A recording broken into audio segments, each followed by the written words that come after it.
When it comes to being healthy, we live in a world of fads. You got juice cleanses, cold plunges, salt spas. But what if the key to living a healthy life isn't as complex as we think?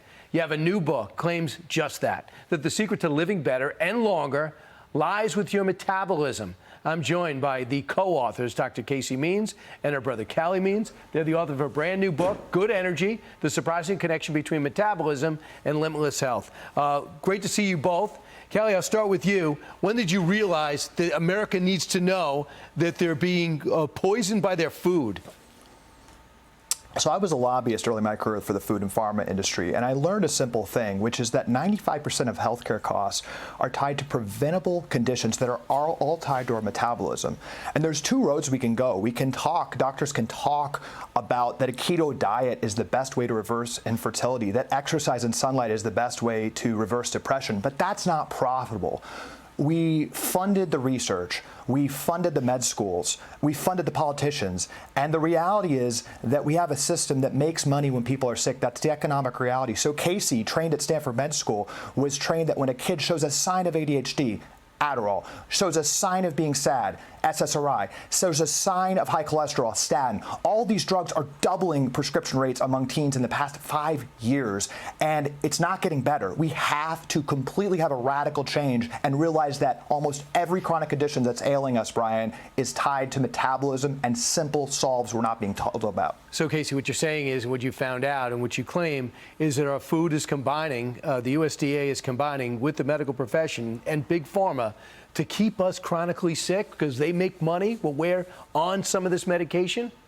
It's a devil's bargain, Brian. We have a $4.3 trillion healthcare system, a $2 billion processed food system, and a $4 trillion healthcare system, a $2 trillion processed food system, and an $800 billion fitness industry that are all colluding to make us think it's complicated to be healthy, when in fact, like Calley said, it's all rooted in metabolic disease.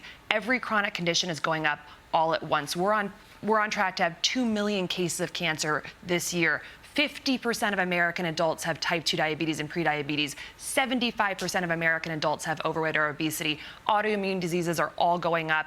Infertility is going up 1% a year, and depression and anxiety are through the roof. What the science is telling us is that all of these are fundamentally rooted in metabolic dysfunction, which we can track and we can fix with simple dietary and lifestyle strategies. And you say it's to their benefit if we're sick, if we're on statins, if we're on things we have to take every single day. Is that why you left the medical profession? Absolutely. As a head and neck surgical trainee, what I saw was a very, very tragic reality, which is that there is one simple financial incentive in the healthcare system, and that is to have more patients in the system for a longer period of time, having more things done to them. The reality of the healthcare system today, the financial incentives, is that it makes more money when patients are sick, and it makes less money when patients are healthy. I had to leave that system and try to help people really learn how to stay healthy and stop making profit for these industries that benefit off our dependency and illness. Explosive allegations, it's all in the book. It's gotten people really intrigued. But I want to go over to something else we discussed just a week ago,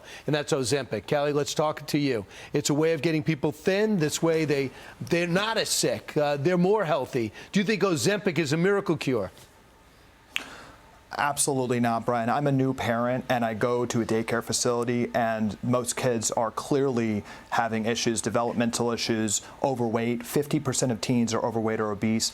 And what happens? The maker of Ozempic, a Danish company, funds the American Academy of Pediatrics. It's a subsidiary of Pharma, sets the standard of care for medicine. They are now saying that 12-year-olds, that if your 12-year-old is overweight or obese, it should be the first line defense. This is a lifetime drug, Brian.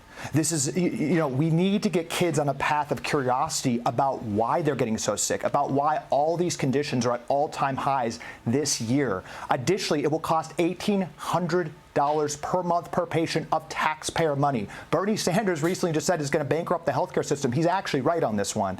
We need to spend that money to fix our broken food system. Let's fix the root cause here. Ozempic's a great case study of this. We just scratched the surface of what you conclude in this book. It's called Good Energy, The Surprising Connection Between Metabolism and Limitless Health. Casey Means, Calley, great to see you. Good to see you. Brother and sister get along so well. And whatever you're doing is right because you look so healthy, 10 years younger than your actual age. Thanks, guys. Appreciate it. Hi, everyone. I'm Brian Kilmeade. I want you to do me a favor. I want you to click to subscribe to the Fox News YouTube page. This is the only way that I know for sure that you're not going to miss any great commentary, any great news bites, any great interviews coming your way on Fox. You can get it all here on YouTube. So subscribe right now.